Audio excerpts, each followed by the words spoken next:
जय जय राम। सादर नमन परम प्यारे राम, परम पूज्य गुरुजन, परम दिव्य आत्माएं और आप सबके मंगल आशीष ले परमेश्वर कारण कृपा करके अपने श्री चरणों में लेके आए हैं। उनका बारंबार धन्यवाद, अनंत बार धन्यवाद, अनंत अनंत बार धन्यवाद, अनंत बार। मन के रूपांतरण में गुरुजन लेके आते हैं, बड़ी कृपा है। वे लेके आते हैं, बड़ी कृपा है, बड़ी दया है। बहुत प्यारा दिन रहा, बड़ी दया रही प्रभु की। और सभी काम कार्य जैसे सभी लिखते हैं अपने प्लानर्स में सुचारू रूप से होते गए। बहुत सुंदर लिखते हैं, बहुत बहुत भारी भारी कृपाएं लिखते हैं, बहुत सुंदर। आपको याद होगा कुछ एक हफ्ते पहले हमने एक साधिका जी राम उपासना में चर्चा चल रही थी कि उनके पति को भोग विलास का जीवन बहुत पसंद है। उनको पसंद नहीं आता अब, तो उन्हें कहा था कि आप परमेश्वर को लेके चलिएगा साथ, और फिर देखते हैं कैसे क्या नज़ारे होते हैं। फिर उन्होंने तो उनसे पूछा कि कैसा रहा, कैसी रही पार्टी आपकी। तो बोले बहुत अच्छी रही, बहुत ज़्यादा अच्छी रही। और मैं महाराज को अपने साथ लेके गई थी, अपने प्रभु को अपने साथ लेके गई थी, और बहुत आनंद आया बहुत आनंद आया पार्टी में उनके साथ। और बहुत बहुत सुंदर रहा, बहुत अच्छा, बहुत बहुत सुंदर एक्सपीरियंस। और सबसे प्यारी बात कि उन्होंने वो किया, लेके गए, पर उन्होंने लिखा कि मेरा सारा दिन महाराज के साथ ही रहता है और महाराज के साथ ही व्यतीत होता है, और बहुत आनंद आनंद शांति अलग सी रहती है। बिल्कुल सही बात। जब ऐसा रहता है तो ये गुरुजनों का स्पर्श होता है, और गुरुजनों की उनकी उनकी उनका उनका स्पर्श है, डायरेक्ट स्पर्श है प्रभु का, क्योंकि वही तो शांति और प्रेम और आनंद के स्रोत हैं। तो वही छू रहे होते हैं, और तो कुछ नहीं होता। फिर और भी बहुत बहुत सुंदर कृपाएं रही। बड़ा सुंदर बच्चों का बहुत बहुत सुंदर रहा। और देखिए, कल इतना सुंदर था। हमारी आज जब सत्संग हुआ, इतनी सुंदर वो घड़ी थी। जाप एक बच्चे ने आरंभ किया। वो बच्ची एक दिन पहले उसकी बारी थी जब, तो वो 5 बजे उठ के बैठी हुई थी जूम पर जाप के लिए। और तो महाराज ने दिखाया कि देखो भाई वो बैठी हुई है। तो उससे पूछा कि भाई बच्चा, आप करोगे, जाप की ड्यूटी लोगे? कहती हाँ, मैं ले लूंगी। और उसने ली। उसके बाद श्री अमृतवाणी जी भी बच्चे ने गाई। उसके बाद ग्रंथ पाठ भी बच्चे ने किया। बाप रे, कल तो जो था सत्संग बच्चों द्वारा, सब हर चीज बच्चों द्वारा। और फिर साधक लोग बोलते हैं, कहते जो तरंग आती है, बाप रे, जो तरंग आती है। और देखिए, ये बच्चे खुद करते हैं सब कुछ, ये सबसे बड़ी बात है। खुद कर रहे हैं सब कुछ, कोई पुश नहीं करता, कोई कुछ नहीं करता, खुद ही करते हैं सब कुछ, खुद ही कर रहे हैं। इतनी गजब की मतलब एनवायरमेंट में है बहुत जबरदस्त बच्चे।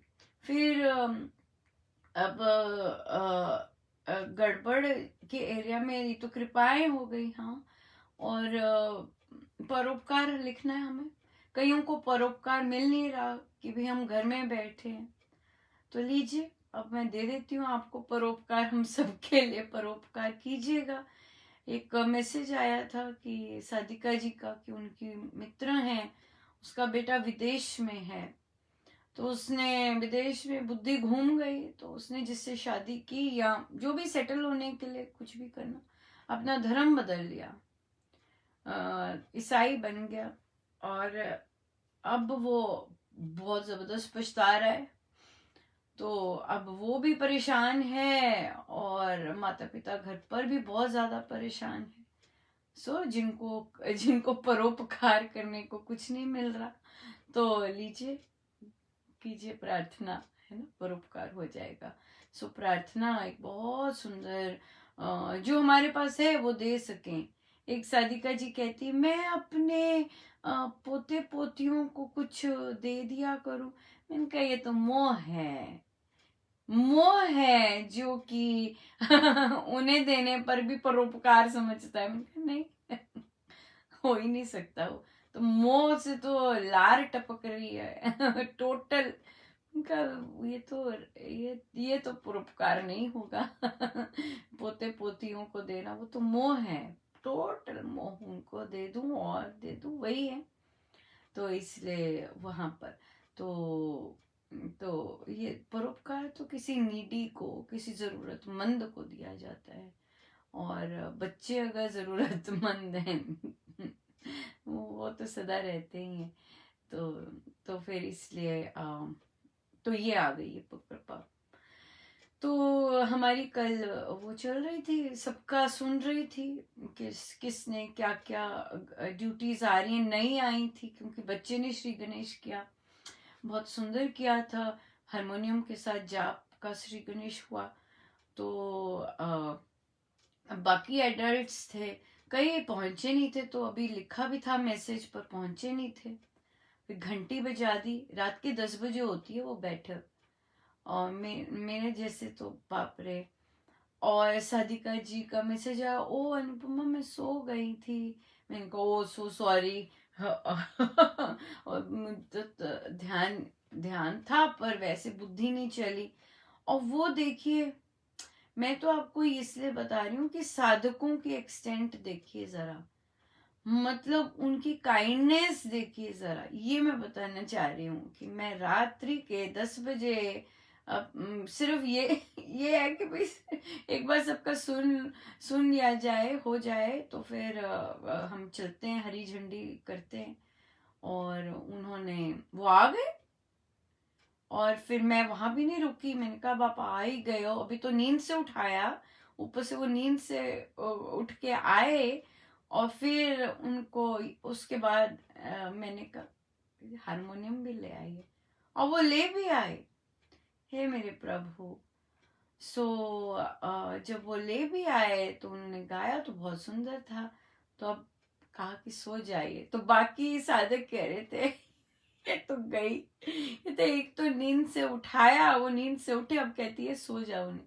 तो ऐसे भी काम किए, तो ये मैं गड़बड़ में ही कहूंगी बिल्कुल। और असली गड़बड़ की बात कर लेते हैं।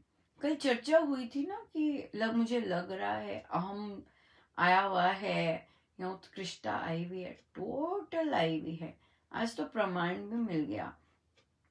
आज मैं कुछ करने जा रही थी और मैंने कुछ ऐसा किया, अभी किया नहीं, मैं करने वाली थी, तो बड़ी कृपा हुई कि किया नहीं, वो एक्शन किया नहीं, और मैंने अपने आप को स्टेप बैक किया। तो एक पैरेलल सा चल रहा है अंदर, एक तरफ बहुत दिख रहा है कि बहुत बहुत जबरदस्त उत्कृष्टता है, बहुत जबरदस्त अभिमान आया हुआ है, एक तरफ एक ये चला हुआ है, और एक तरफ चल रहा है कि कुछ नहीं है, ये सब नहीं है।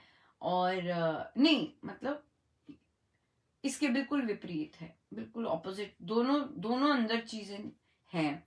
वेल तो हम एक ही चीज कर सकते हैं इसमें, है ना, अपने रंग में रंग लीजिए,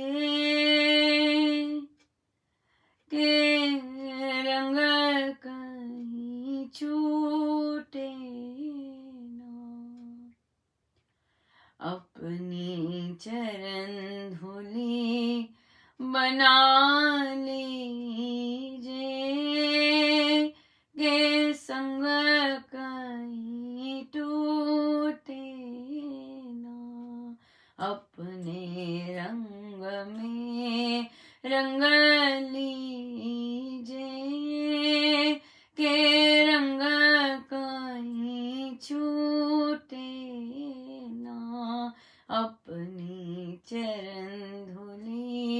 बना लीजिए के संग कहीं टूटे ना। तू ही खेवैया मेरी नैया का, तू ही खेवैया मेरी नैया का, जिस ओर भी ले जाइए ये तुम पर छोड़ दिया, अपने रंग में रंग लीजिए के रंग कहीं छूटे ना। कितने अवगुण मुझ में प्रभु जी, कितने अवगुण मुझ में प्रभु जी, पर तो तेरी रे कृपा कर अपना लीजिए, पर हूँ तो मैं तेरी रे कृपा कर अपना लीजिए, अपने रंग में रंग लीजिए के रंग कहीं छूटे ना।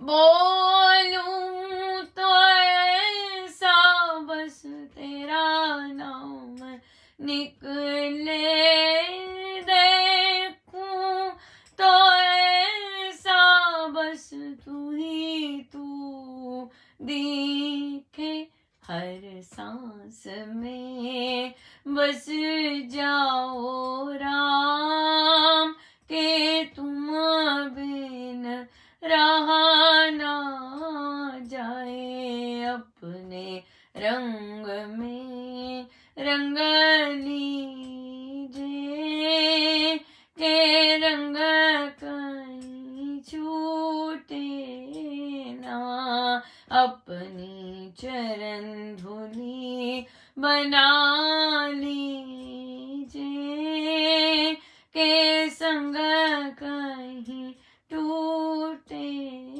ना।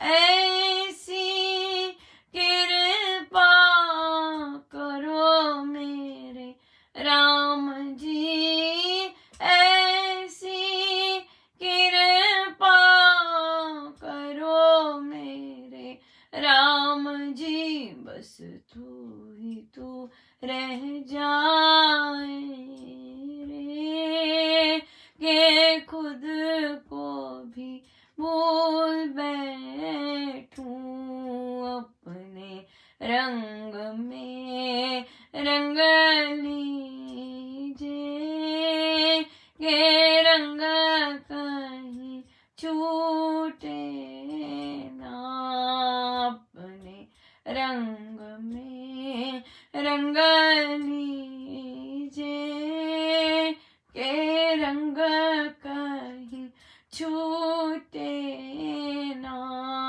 अपने रंग में रंग लीजिए किस रंग कहीं छूटे ना।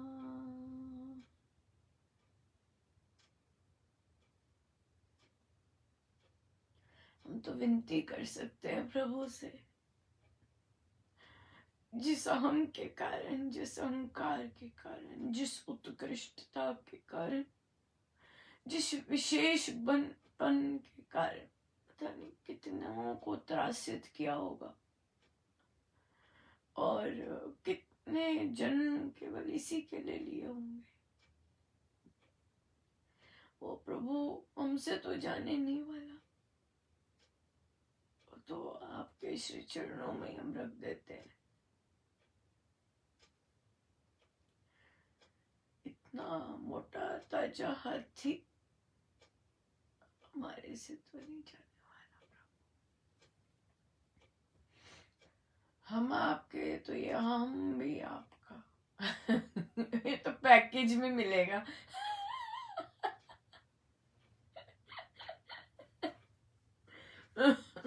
है ना प्रभु, हम आपके तो यहाँ हम हाथी भी आपका।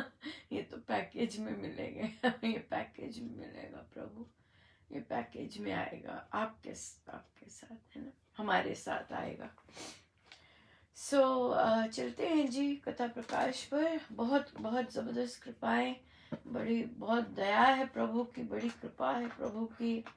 वो बच्चे जो रिकॉर्ड कर करके सुना रहे हैं अपना भजन। आंटी ने कहा तबला नहीं, ऐसे नहीं, दो सुना रहे हैं कि भी चूज कर लो। अच्छा आंटी ये गा लूं मैं, किसके साथ कोई ताल नहीं बज रही, अच्छा भाई ये गा लूं, फिर अच्छा ये गा लूं। इतना सुंदर वो हुआ। ये राम लीला है प्रभु की, है ना, गुरुजनों की लीला है। ऐसे ऐसे आना बच्चों में इस तरह से आना नॉट पॉसिबल, है ना, नॉट पॉसिबल। तो महाराज की बड़ी विशेष लीला है, बड़ी विशेष लीला है, बहुत विशेष लीला है।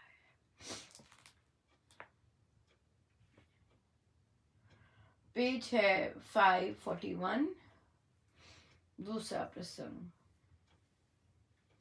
एक किसान ने अपनी भूमि में हल चलाकर फिर उसको पानी दिया।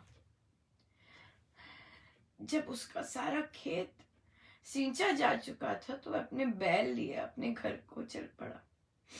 मार्ग में उसको एक मनुष्य ने कहा, चौधरी तेरी कमाई बड़ी हिंसा की कमाई है। देखो खेत को जोतने में, सुहागा फेरने में, पानी देने में, खेती को काटने में, खलिहान में काम करने वाले असंख्य जीव मारे, मसले, काटे और कुचले जाते हैं। इस कारण खेती बाड़ी का काम करना घोर हिंसा करना है, पाप कमाना है।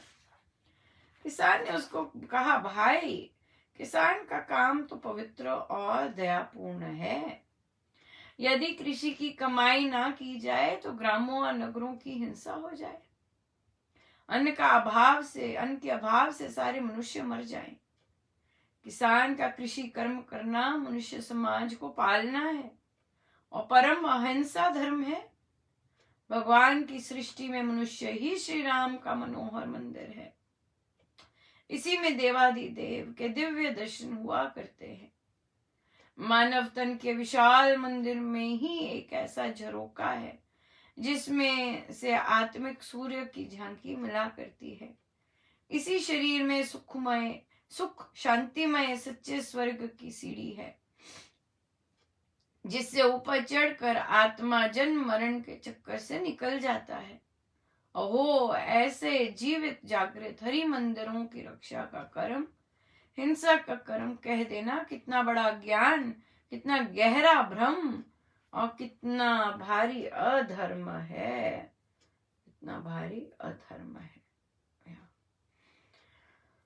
बिल्कुल बिल्कुल हमारा शब्द यूज करते हैं ना, जब हम अच्छे काम में भी जो नुक्स निकाले उसे शायद असूया बोलते हैं।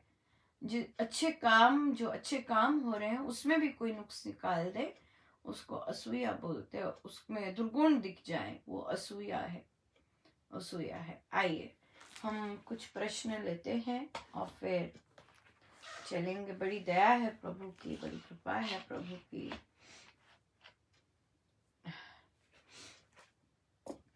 पहले लेते हैं बैठकों के प्रश्न।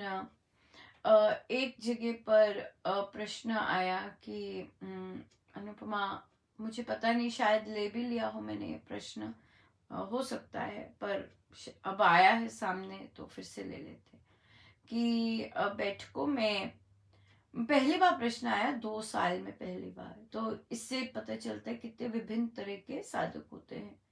हम लोग बुक क्लब सत्संग में आए हैं, हम एक दूसरे को का पता लग जाए, एक दूसरे से जान पहचान हो जाए, कौन लोग बैठे हैं।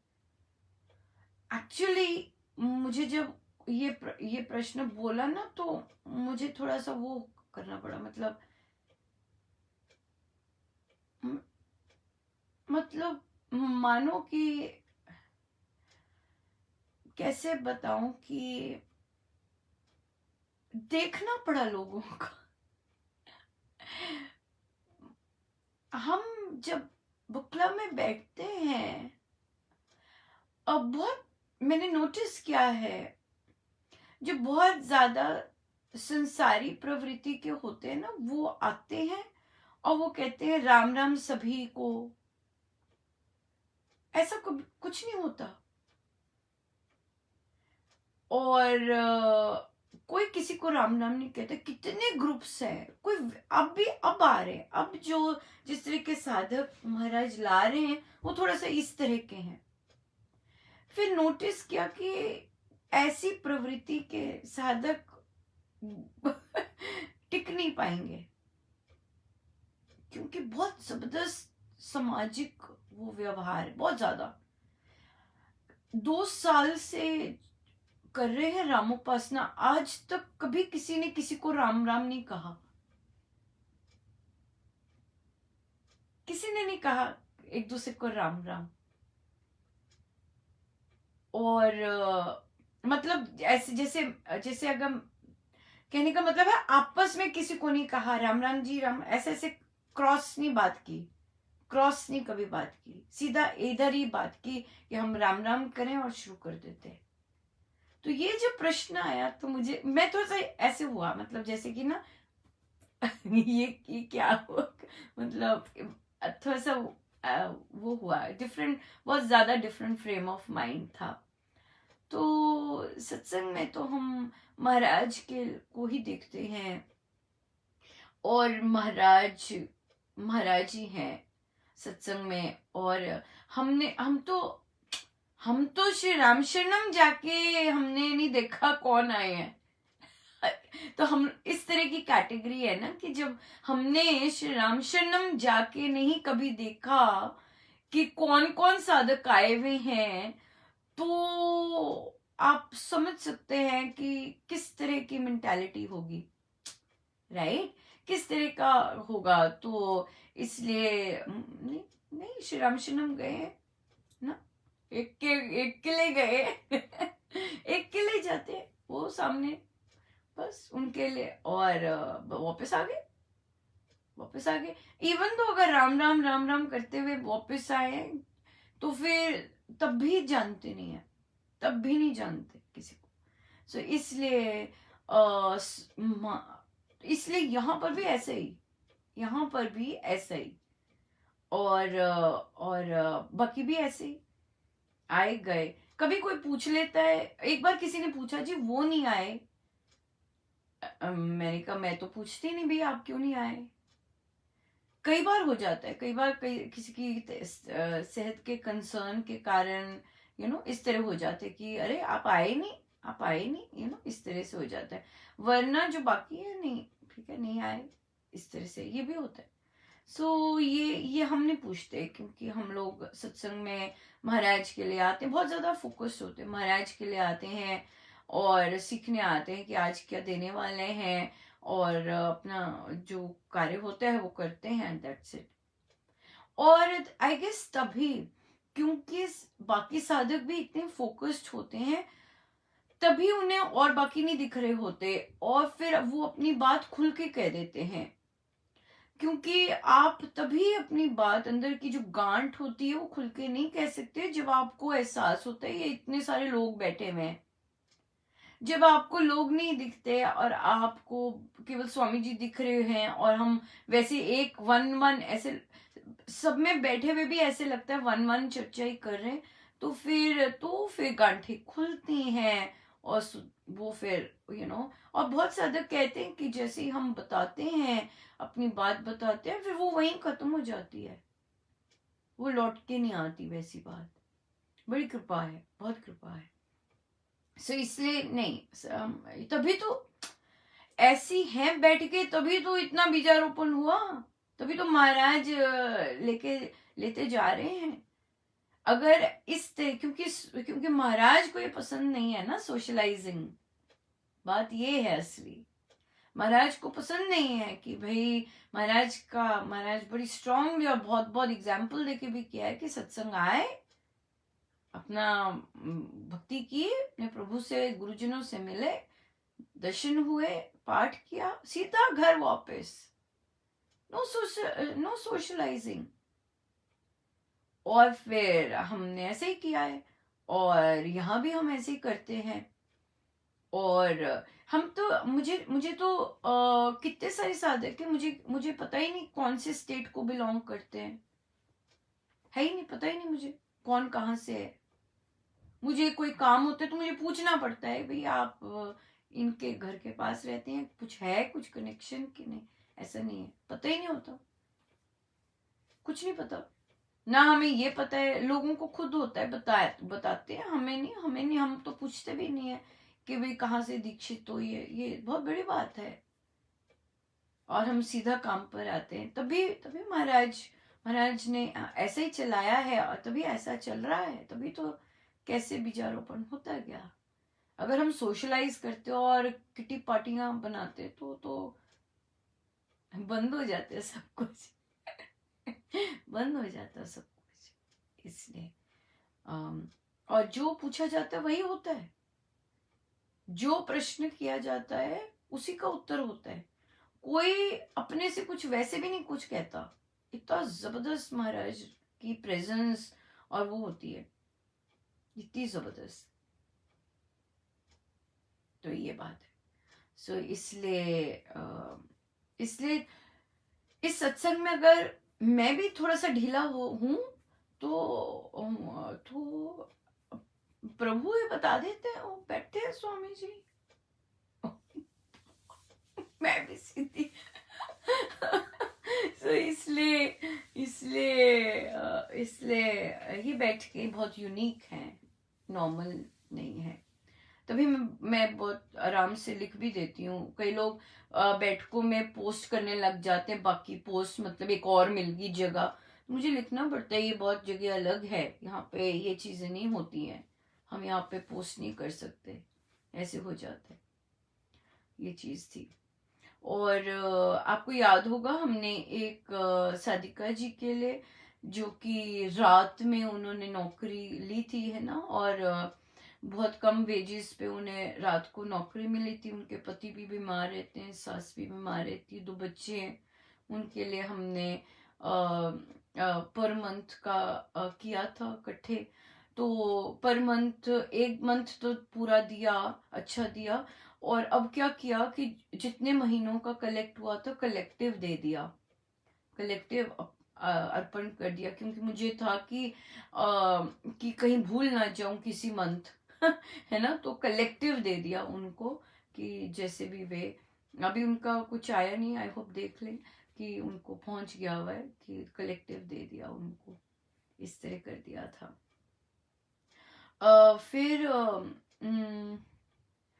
हाँ, ये बात हो गई थी, ये थी मेन बात कि हम लोग सोशलाइजिंग नहीं करते, किसी का नहीं पता होता, किसी को नाम ही पता होता है बस, और किसी को नहीं पता होता।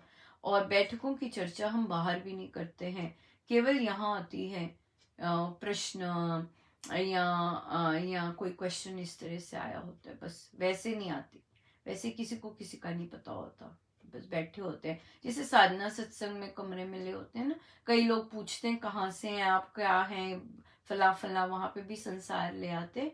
बट जैसे साधना सत्संग में नहीं पता होता, बस एक चीज पता होती कहाँ के लोग हैं, बाकी कुछ नहीं पता होता। हम लोग ऐसे ही थे, तो वैसे यहाँ पे भी ऐसे ही है बस। राइट। सो चलते हैं आगे। फिर प्रश्न था कि अनुपमा सब तो ठीक रहा, पर बीच बीच में वो आ रही है, तो भाई क्या ये चिंता क्यों आ रही है, चिंता मतलब कि गड़बड़ है कुछ तो। कहते नहीं, मोह ही कह लीजिए, जैसे बच्चे का एंट्रेंस है और शायद एक दो बार दिया होगा तो दो दो नंबर से रह जाता है, तो मन में फिर ऐसी उदासी आ जाती है कि ना जाने कितनी स्ट्रगल होगी। देखिए, स्ट्रगल से मत घबराइए, स्ट्रगल से मत घबराइए। और कष्टदायी तो होती है, मतलब पर हमें क्या, हमें हम अज्यूम करके चलते हैं ना कि बच्चा अगर क्लियर हो जाता है, एकदम नौकरी लग जाती है, चलो सब कुछ हो रहा है, सब कुछ मिलने लग गया, मतलब इस तरह से नहीं ना हो सकता है। उसका कोई दूसरा रास्ता प्रभु ने रखा हो, और कहते नहीं यही रास्ता है। अगर यही रास्ता है, चुना हुआ है, तो फिर शायद और मेहनत करने की जरूरत है ना। ये भी बात, और हो सकता है बच्चा करता भी हो मेहनत, हो सकता है, पर पर पर हाँ, जहाँ जहाँ देखिए, जहाँ रास्ता नहीं होता ना, वो तो लेटर ऑन जाके भी मोड़ आ जाता, रास्ता बदल जाता है करियर का। तो इसलिए इनकी इतनी चिंता होती, तो इसी की चिंता है, पेट की चिंता हमें ज्यादा होती है ना। पेट पेट की चिंता कि पेट भरेगा कैसे, कैसे चलेगा। तो पॉजिटिव पॉजिटिव मतलब कि जो भी हो रहा है बच्चे को भी कहना चाहिए। इजी तो नहीं होता, क्योंकि डिजायर इतनी जबरदस्त होती है ना, ये वाली डिजायर करियर की, सेटल होने की, इतनी तेज होती हैं ये डिजायर्स कि आदमी शांत नहीं रहता, शांत नहीं रहता। तो इसलिए फिर गड़बड़ हम अपनी कर देते हैं। परमेश्वर से बस यही विनती रखनी चाहिए, प्रभु आप, आपके हैं बच्चे और आप जानते हैं इनका रास्ता कौन सा है, बस सबका मानव जन्म सफल हो। मैं तो ऐसे कहूँगी, पेट कर लेंगे बच्चे, विश्वास होना चाहिए कि होगा। कोई ना कोई द्वार खुला होगा तुम्हारे लिए भी, लगे रहो। और अगर इसमें नहीं होता तो कोई बात नहीं, कुछ और होगा, कर सकते हैं। पर निराशा और चुनौतियों से अगर हम ही घबराएंगे, तो फिर बच्चों को कैसे तैयार करेंगे चुनौतियों के लिए। बात यह है, अगर चुनौतियों से, स्ट्रगल से हम घबराएंगे, तो फिर बच्चों को कैसे करेंगे। बच्चों को कहना है कि भाई स्ट्रगल तो होगी, बट बात है कि उन स्ट्रगल में शांत मन रख सको, प्रसन्नचित मन रख सको, ये असली विजय है कि नहीं है।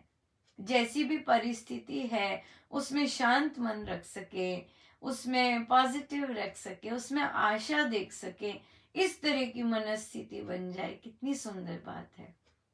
यही तो साधना है, फिर यही ह्यूमन बर्थ की साधना है कि जैसी भी परिस्थिति आए, हम उसमें आ, हम उसमें शांत रह। बड़ी बहुत भारी कृपा है ना, बहुत भारी कृपा होती है ये कि परिस्थिति जो आपकी डिजायर है, कामना है, वो बिल्कुल विपरीत है और हम शांत हैं, हम शांत है ना। और गुरुजनों पर विश्वास। सो इसलिए बच्चे को, बल्कि अगर बच्चे सुनते हैं तो बच्चों को चुनौतीपूर्ण जीवन में शांत कैसे रह सके ये दीजिएगा, rather देन कि चुनौतियां आ रही हैं और उदास हो जाना कि बच्चे का हुआ नहीं, उसकी बजाय ये देना कि भाई वो चुनौती भरी है पर फिर भी वो आनंदित कैसे रह सकता है या रह सकती है, ये बात है। सो या बहुत चीज़ें हमें झुकाने के लिए भी आती हैं, बहुत चीज़ें हमें हम्बल करने के लिए आती हैं, और बहुत चीज़ें बहुत कुछ सिखाती हैं। सो चुनौतीपूर्ण जीवन में स्ट्रांग कैसे रह सके, गिर कर उठ कैसे सके, उठकर सकारात्मक तौर पे चल कैसे सके। हमारे गुरुजनों ने तो ऐसा किया है ना। स्वामी जी महाराज ने किया है, और सबने पूज्य श्री महाराज ने किया है ना। कितना सबको अपने अपनी शेयर की चुनौतियां मिलती हैं, किसी को कम किसी को ज्यादा, पर क्योंकि सीखना तो होता ही है। सीखेगा तो ग्रो आदमी चुनौतीपूर्ण जीवन में ही करता है ना। ये बात है, ये बात है। ठीक है जी, चलिए आगे चलते हैं।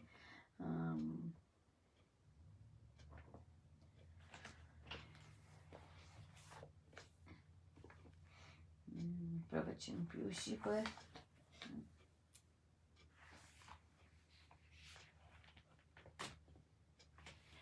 Page 499 9th।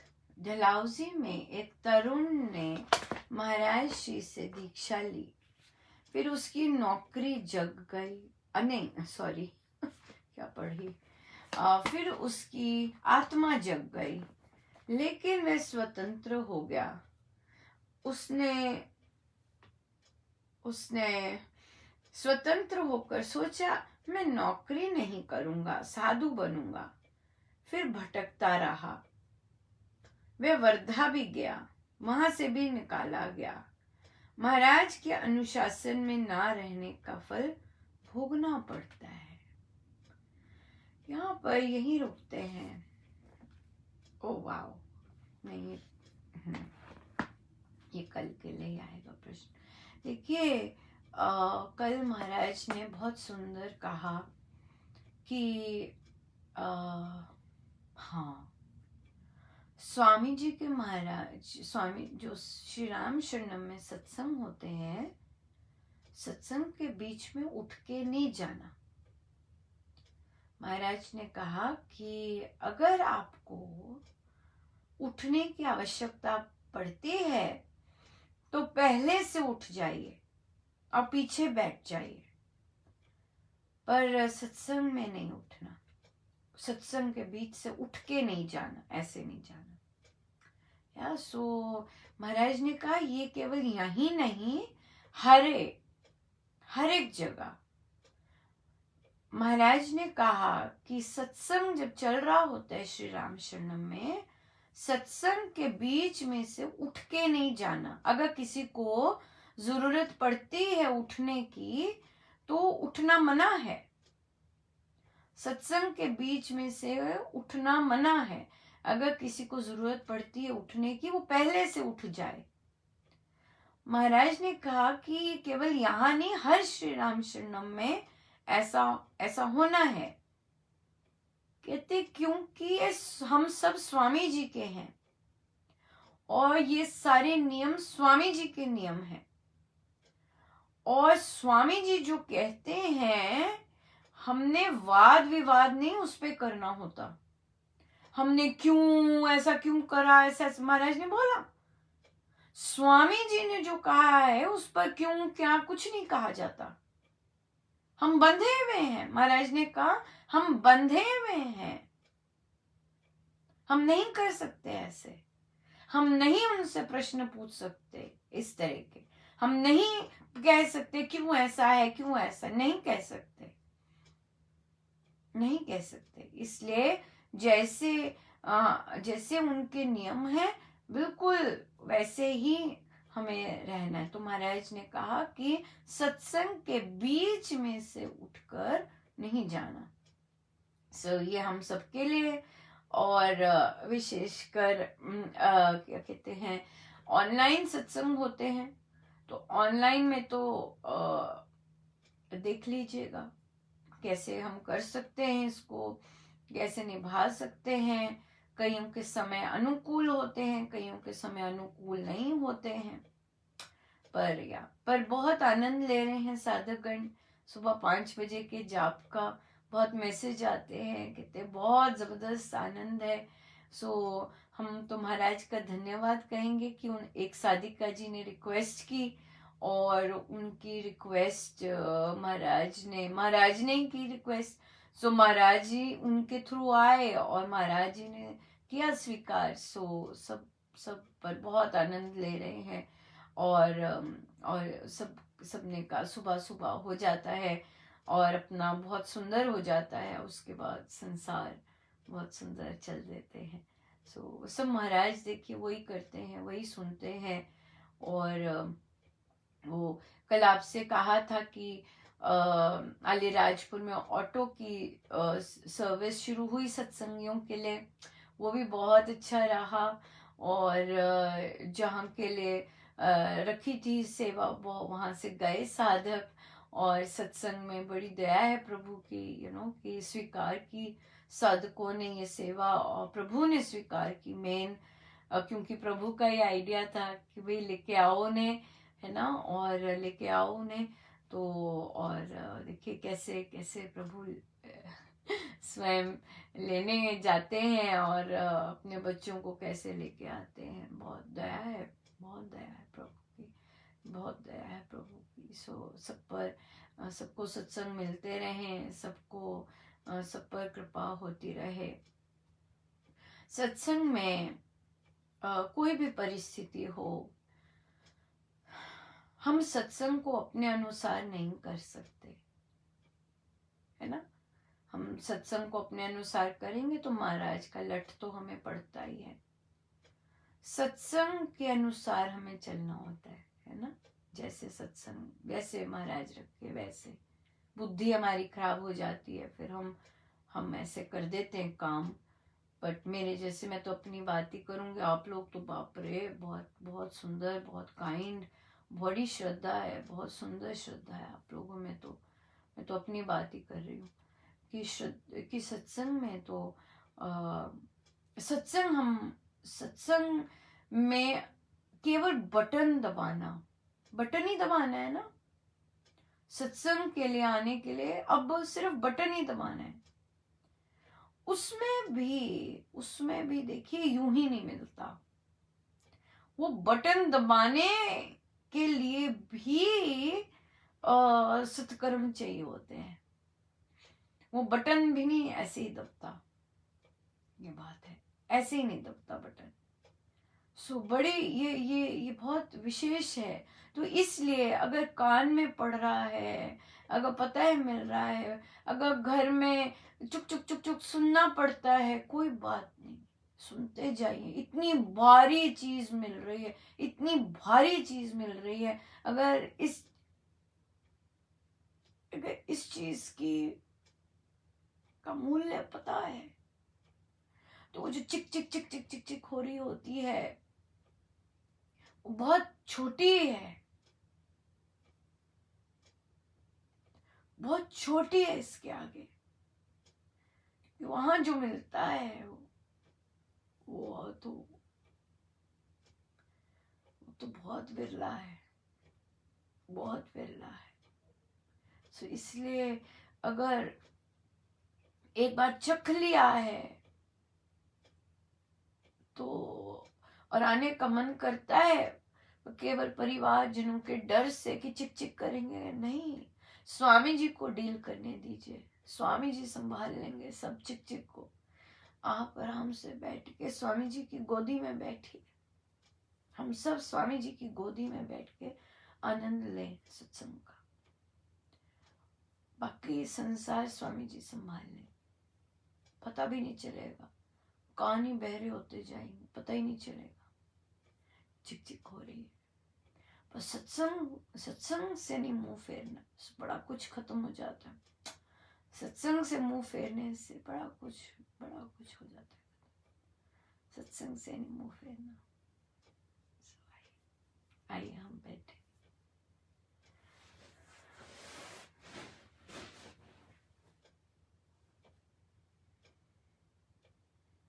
हम सीधे हो जाए अपने प्रभु, अपने गुरुजनों के श्री चरणों में बारंबार नमन।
सब गुरुजनों का उन्हीं के श्री श्री चरणों में।